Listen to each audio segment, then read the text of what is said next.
You're listening to the Geriatric Mamas Podcast with Jessica Raziri and Sonia Tapley. It's like that thing where you go from like full on rage and then all of a sudden like the camera points to you and you're like, oh, hi. Hello. And we're back. We're live. Yes, everything's great. We weren't just luteal raging over here. Right. Everything's amazing. So awesome. We weren't just bitching. Right.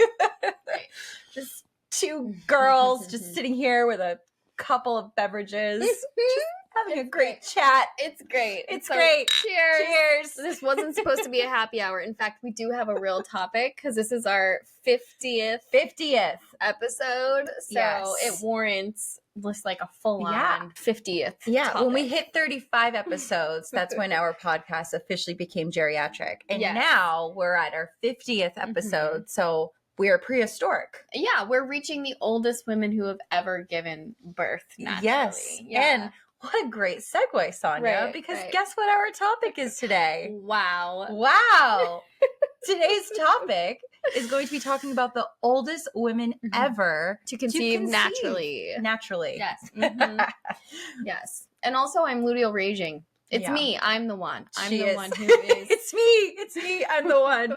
And I'm like that friend that just supports everything she says, although she's totally right in everything she's saying. So, Thank you. but I feel like even if you were like, Jess, I feel like I am going to go rob a bank and then I'm going to go murder somebody, I'd be like, abso-fucking-lutely. Mhm. Let's go figure out what car we're going to take. We'll have to add our Let's faces scrub to our the coffee license book. plate.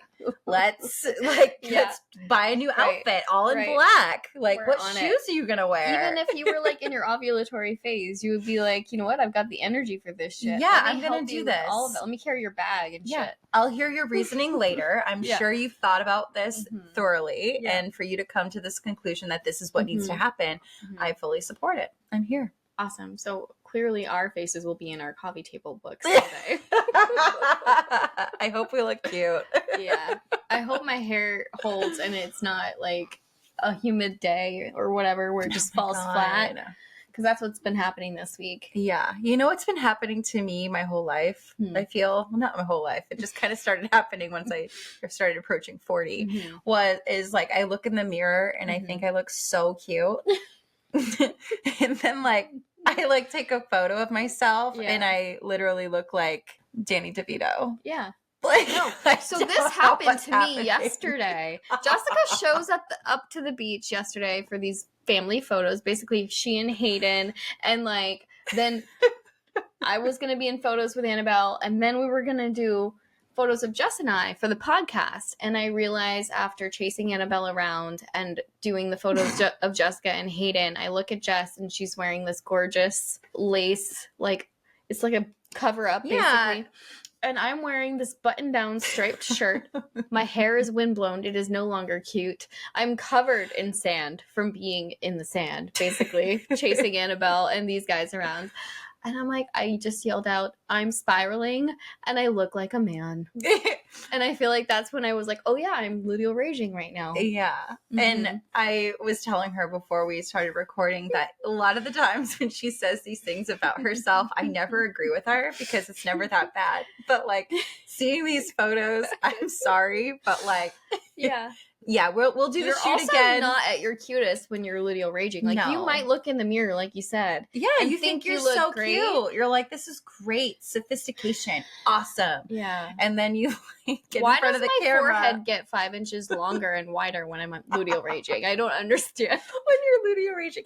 Maybe it's because your brain is Mhm. filled with so much rage, it Mhm. expands. Oh, that's and gotta so be then it. like the top of your head just kind of like rises. Dear Lord. know? It is Dr. Drunkica. Science. And she's not drunk, but I'm I'm just not saying. drunk. Dr. Drunkica knows her shit. Dr. Drunkica just showed up to her shift and Mhm. she is telling you Yes. this is why your Yes. forehead grows when you're raging. I like that we make a lot more sense when we're not actually drunk. Isn't it funny how that happens? I wonder why that is. Yeah. Meanwhile, the explanation is about my forehead expanding during luteal phase, so it doesn't actually make I sense. have a big forehead too. I wonder if that's why we're like BFFs. Maybe. It's because when two foreheads Must have a large forehead. Wait. When you put two large foreheads together, they become Maybe this is why people a used to tell us billboard. we looked like sisters when we were in high school. Because we look, Yeah. there are some similarities, but the not round a lot. face, the big Yeah. foreheads. The Neanderthal. It's the Neanderthal. Yeah. Okay. So I have a bone to pick with 23andMe. Yeah, That is 23andMe. not appreciated, by the Mhm. way.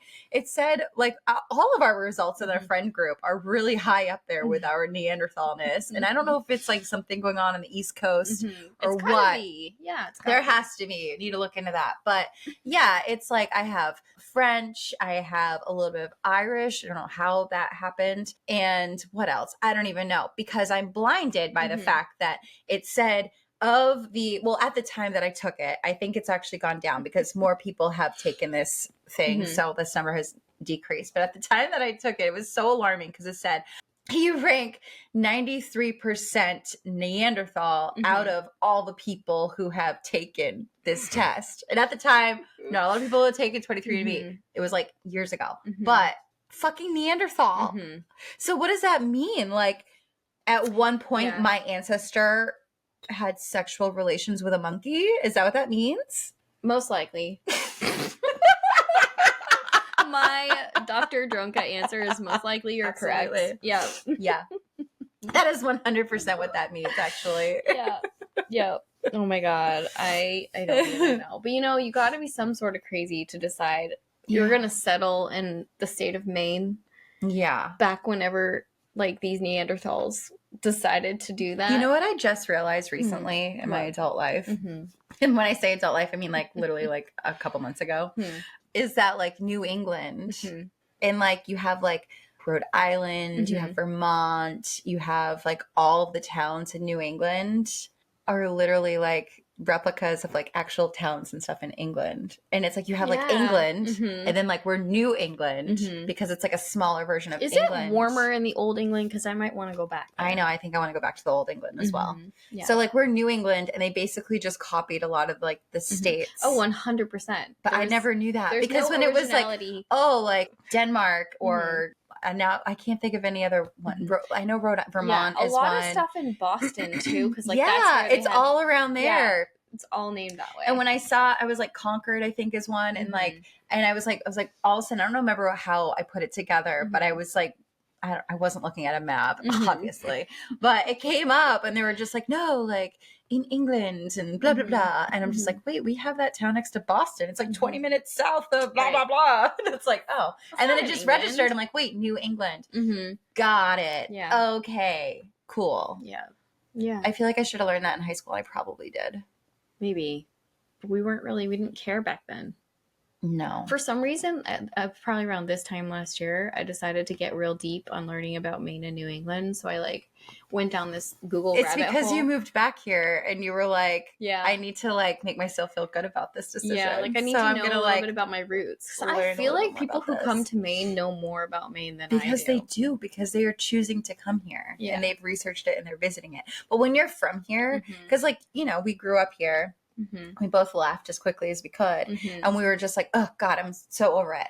And like, I went straight from like one coast to the next coast. And so it wasn't until I went to Texas that I was like, wait, not everybody lives near an ocean. Like not everybody has a beach. Like they would show me these lakes and I'm like, that's not a beach. That's a lake. It's a big puddle. It's not an ocean. Yeah. It's not a selling point for Texas. That's for sure. No. And then it was like, everything was flat. Everything's brown. And where I come from, it's like colorful and you have like a lot of vegetation, you have a lot of hills and mountains and like just a lot of things to do. And it's not until you leave that you all of a sudden appreciate, because now that like this trip home, I'm like, wow, everything's really beautiful. Like like back roads that I used to zip by and got so many speeding tickets on. They're gorgeous. They're gorgeous. She like used I to never call knew. me on our way to beauty school and she would be like, I'm waiting for these fucking cows to cross the road, and that's like one of the cows. Yeah, it's one of the most beautiful roads. And like I was admiring it the other day on my way home from your parents' house. I'm like, this road is so beautiful.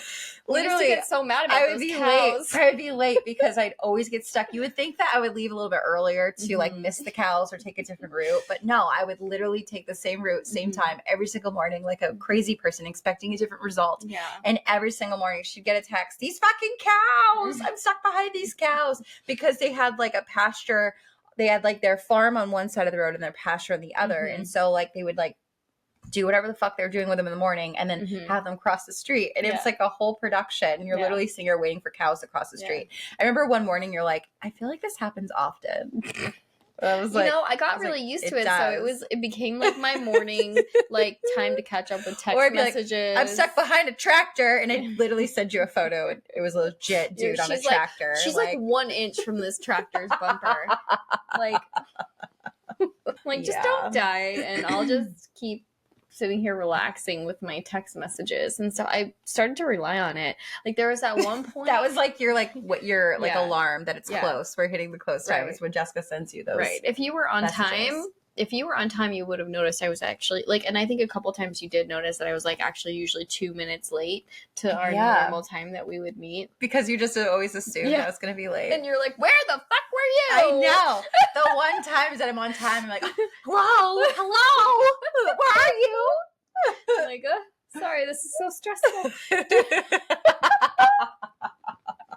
I feel like you're never mind. I can't. Ludio raging. Yeah, maybe you were like ludio raging in those times. And that's why you were on time. Oh, the days that I was on time. Oh, that's interesting. That'd be interesting to see if like my punctuality is affected by my ludio rage. We need to do this experiment. Yeah, let's do an experiment because right now I'm not a very punctual person. You're just relaxed. You're going with the flow. Yeah. The worst is when I feel like whenever I'm trying to like rush and trying to like get out of the house and be somewhere on time, like it just feels like everything is moving at a snail's pace. Even myself, like even trying to get myself ready, like my body isn't doing. Maybe this is part of the dying process. It's all part of that.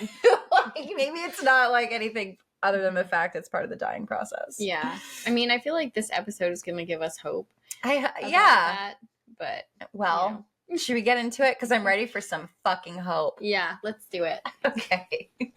Hey mamas, are you someone who's 35 plus and struggled with fertility, endured a miscarriage, experienced heartbreaking fostering or adoption challenges, or were perhaps flat out told by a doctor that you will never conceive naturally, and despite the odds eventually found your happy ending by becoming a mama? Send us your story at geriatricmamas.com. We would love to feature your journey to motherhood on a future Geriatric Mamas episode. So this episode, we're going to be weighing in on Kris Jenner's recent revelation that she would love to get pregnant again, why the topic came up for her, plus Khloe's reaction to the thought of her mom having another baby.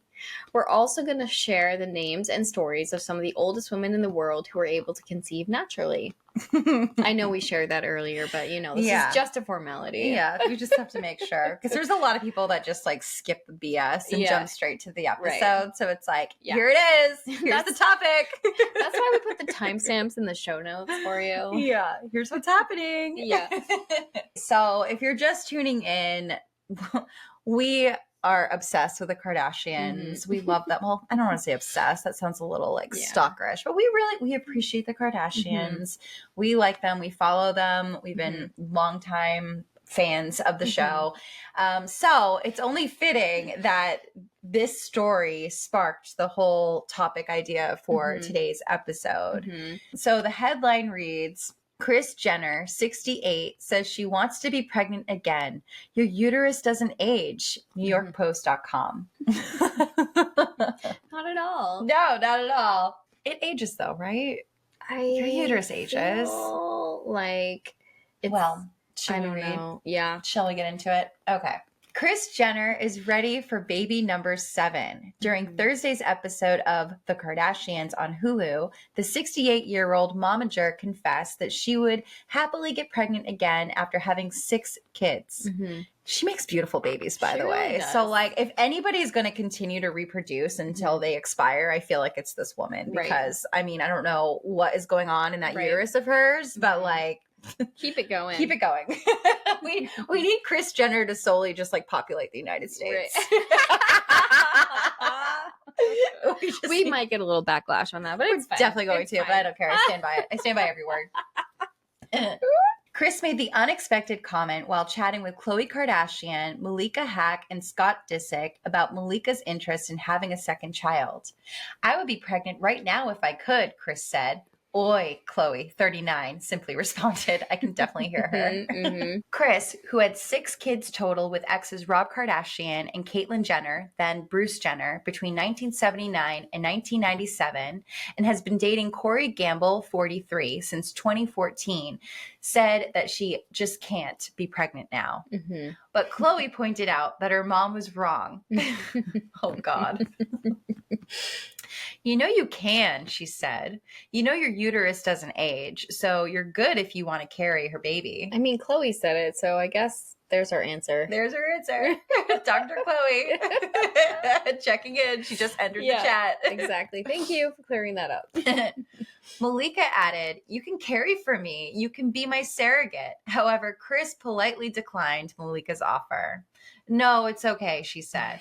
During the group conversation about pregnancy, Kris explained that she could relate to Malika's hopes of having more kids.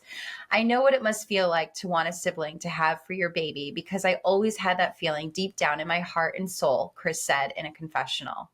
That's why I had 6 kids, she added. I had a baby at 23, and then every couple years I had a baby for a while, and then I got married and had 2 more. So that was my passion. Damn, that's one hell of a passion. Mm-hmm. She's literally creating a football team. Right. Someone for her to momager. Yeah. Mm-hmm. Oh, she's basically just like birthing employees. Right. That's what she's been doing. I did not say right to that. I totally did. Khloe pointed out that her mom had a hard time getting pregnant with the youngest Kar Jenner kids, Kendall, 28, and Kylie, 26. I had Kendall when I was 40, Kris said in a confessional. I really wanted Kendall to have a sibling that was closer in age to her. So I had Kylie when I was 41, and it wasn't easy. I got terrible gestational diabetes when I was pregnant with Kylie. And with Kendall, I remember having a miscarriage right before, so I was nervous the whole time. NewYorkPost.com. I didn't realize she was a geriatric mama. Didn't either. Mm-hmm. Oh my goodness. Mm-hmm. That is like such a relatable thing. Mm-hmm. I do wish that, I mean, I know we talked about this and it's just like shoulda, woulda, coulda, but it's like looking back and like that's just not the life that I had. Obviously it's not what was paved out for me and that's okay. Yeah. But like if I could be reincarnated and to do it all over again, I mean, I would absolutely be a teen mom and just start every couple of years popping them out. Right, exactly. Just like create my own colony of children and just like live on my island with my kids. I don't need a man. I don't need anything. I'll just sit there. I'll be like the old woman in a shoe with all her kids. The momager. I'll be the momager in the shoe. You and Kris Jenner would be besties. Yeah, with all my kids and everybody can just fuck off and just leave me alone. Right. It's fine. Yeah. It's really okay. I'll just be there helping take care of them, I guess. I'll just be the babysitter. I could have dated strategically based off of characteristics that I liked. Yeah. Like, oh, you're smart. Come here, big boy.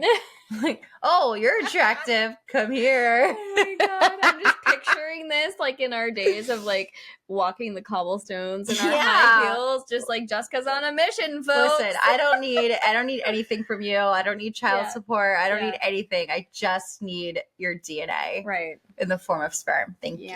Yeah, so let's make this happen. So gross.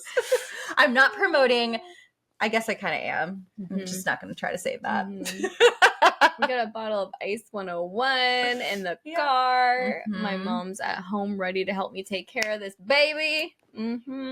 Yeah. I need to watch that episode. I'm behind in Kardashians. I haven't watched it. I need to get caught up, but I need to watch that episode. So it was like last year when we first started getting outlines done and like all that stuff for the podcast. It was the last time I watched it because remember how so you're like 2 seasons behind. Yeah, because remember how I said I like was so excited to like start my first outline and like get going, and I turned on the TV as background noise, and it was like the most depressing time of Khloe's entire life, and I just sat here crying on the couch. And you did talk about that. I called Mike and I was just like, I don't know if I can do this, and I just was like, I was probably in my luteal phase. Yeah, obviously. When am I not? I feel like I was just thinking that. I was like, I'm seeing a trend here. Yeah.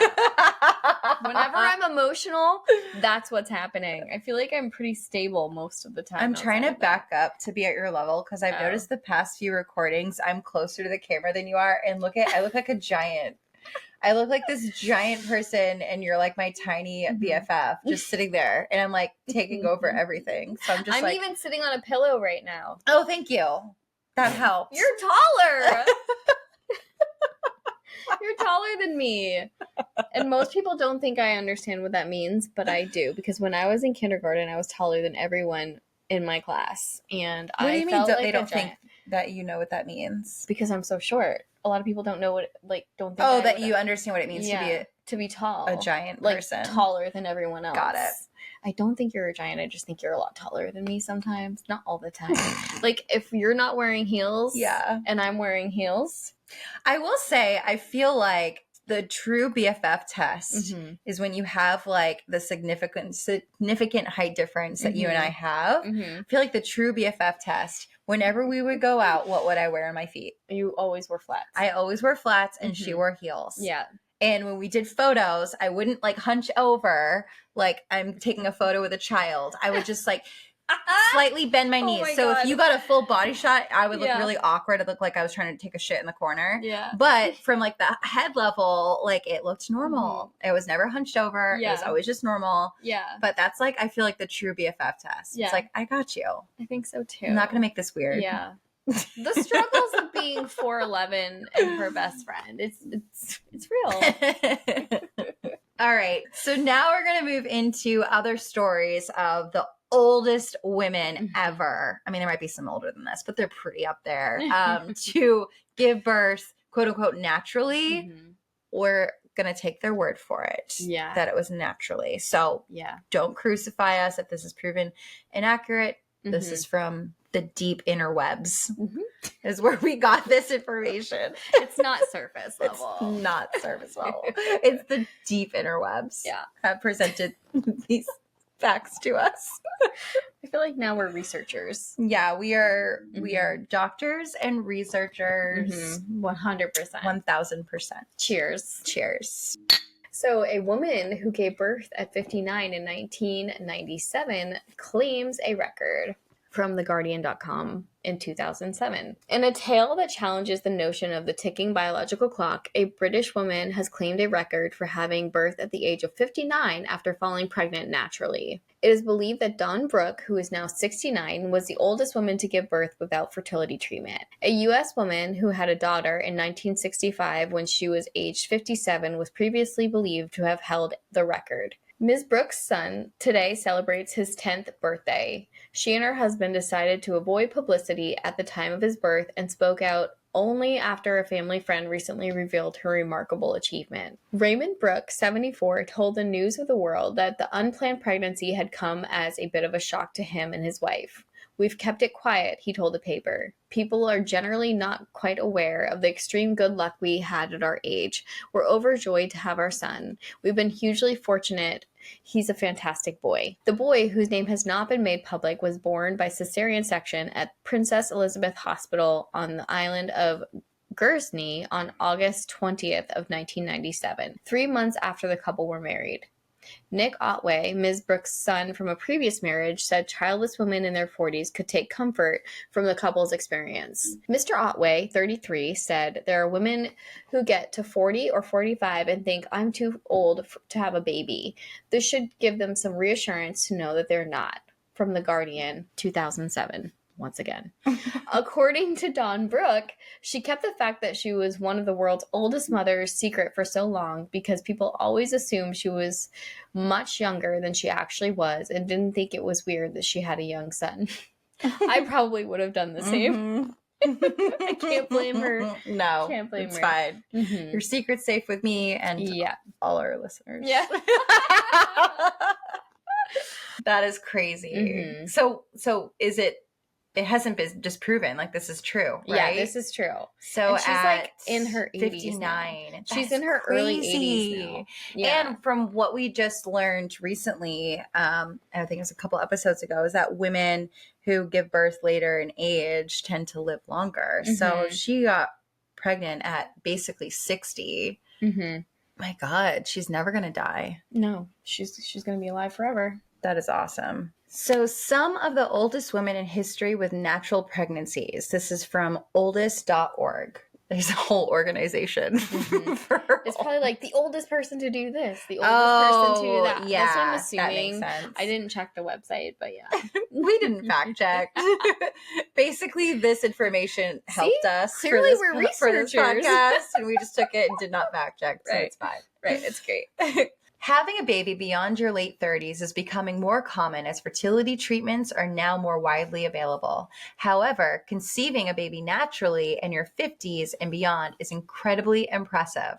Yeah, that's a perfect word. It's definitely impressive. That's for sure. While these women might not be the oldest mothers ever, the women on this list reportedly had a natural pregnancy at an age when most women are grandmothers. Pause for a second. There are women our age that are grandmothers. Isn't that like weird? Remember how we did that whole coffee combos and we decided that we needed to get the hairdos and the bouffants? Yeah, I know. Because that's what our grandmothers had So at our age. uncomfortable. Okay. In fact, several of these women were already grandmothers when they got pregnant again. Oh God. So like, okay. So wait, so your uncle or your aunt or uncle would be like in diapers while you're like 17. Okay. Not judging, obviously. I'm just trying to understand. That's fine. Getting the family dynamics down. Yes. Bridget Nielsen, age at time of baby's birth, 54 years old in 2018. If the name Bridget Nielsen looks familiar, it's because Nielsen is an actress, model, singer, and reality TV personality who rose to fame in the 1980s. Nielsen, who is currently married to a much younger man, Matea Desi, I think that's right, had a child with him in 2018 at the age of 54. This is Nielsen's fifth child, but first daughter.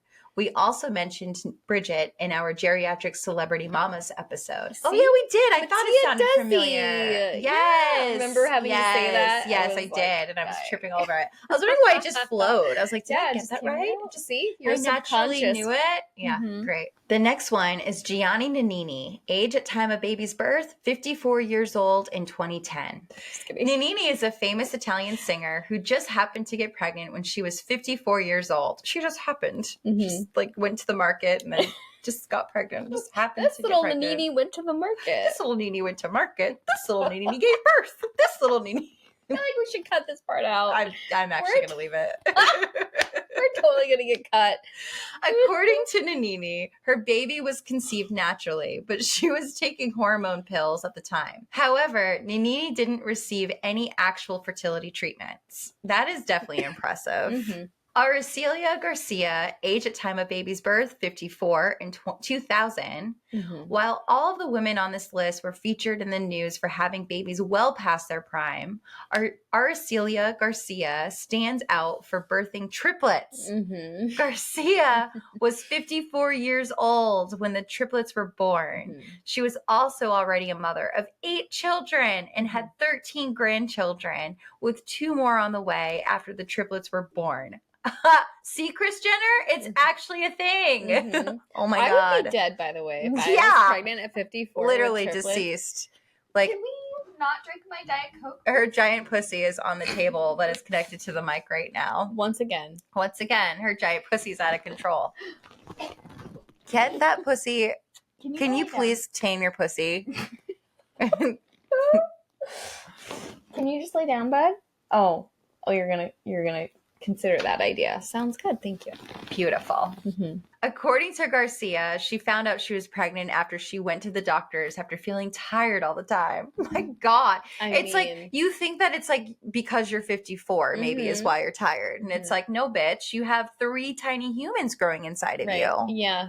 And how are you even alive? Like, how are your kidneys functioning? Did the doctors have to put them on life support? Like, that is crazy. Because like having triplets, even if you're like in your prime and you're whatever, like is already considered high risk. So that and I'm literally amazed right now. Like that is crazy. She must have been in really, really good She had to have. Yeah. We should look up a picture. We should. We probably should have researched these bitches before, but it's fine. Kathleen Campbell is next on our list. Age at time of baby's birth, 55 years old in 1987. So for many years, until Dawn Brooke revealed her story in 2007, Kathleen Campbell was known for being the oldest British mother. Campbell was 55 years old when she gave birth to her boy in 1987. Campbell was not only a mother for the 7th time, she was also already a grandmother.